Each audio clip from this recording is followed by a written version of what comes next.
Welcome to Martin Survival. Today I want to go over a few knots that I use here in the field that I find to be extremely useful and practical.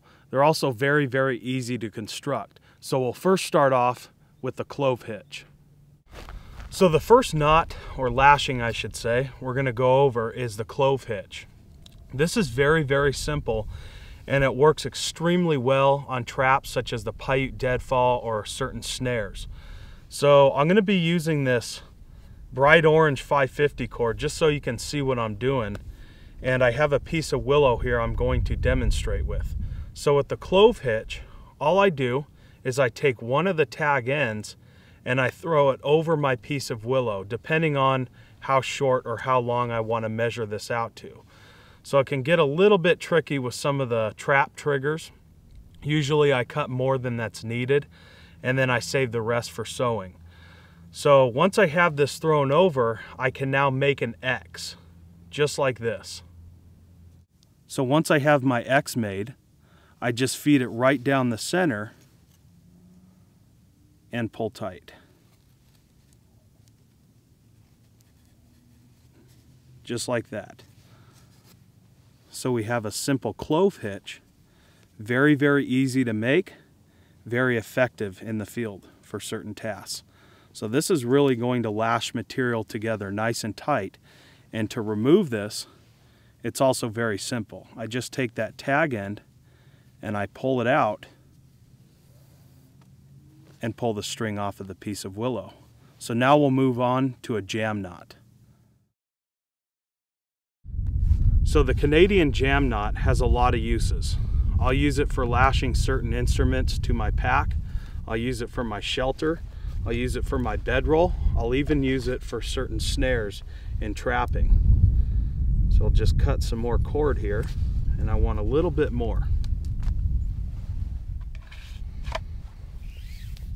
And this is once again a very, very simple knot that comes from Morris Kohansky, and it's absolutely brilliant. So what we want to do is just make a simple overhand knot at one of the tag ends. Just like that. And I want to get that fairly tight.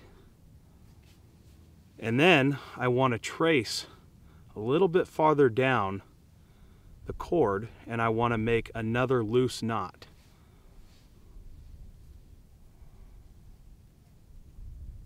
So just like that. So you can see what we have. We have a tight knot up top, and we have a loose knot right below that.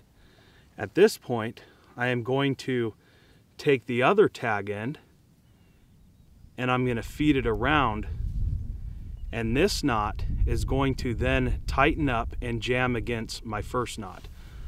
So I'll show you how this is done.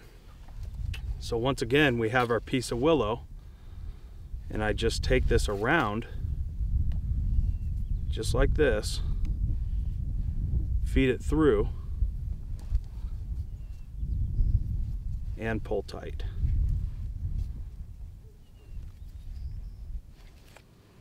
Just like this. So we have our Canadian jam knot. Now this, you can really tighten this up nice and secure. I could have this really biting down into this bark, and it's not going to slip out. The special thing about this knot is all we have to do to loosen it is pull on this tag end, just like that. So you can see, now we can remove it from that piece of willow. If we need to put it back on, I just pull tight and it bites down into that bark, especially with fresh woods. And like I said, folks, this is very, very easy, very simple, very effective. And this is probably one of the most used knots in the field. Once again, the Canadian jam knot from Morris Kohansky. Through trial and error, I find that this Canadian jam knot with snaring is extremely efficient due to the fact and how deep this will bite into the object.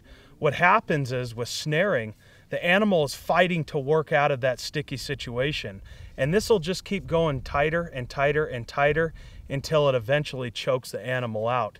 And then you can come over and of course have yourself a meal. Very, very effective in that manner. Now the last knot I'm going to go over in part 1 of this series is something simple called the figure 8 knot, and what that does is it forms a loop.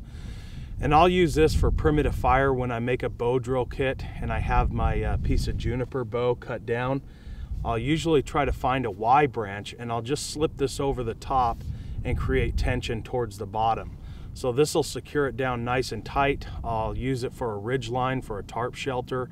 I'll even use it for my tent stakes if I have them, or if I make them using creosote or juniper once again.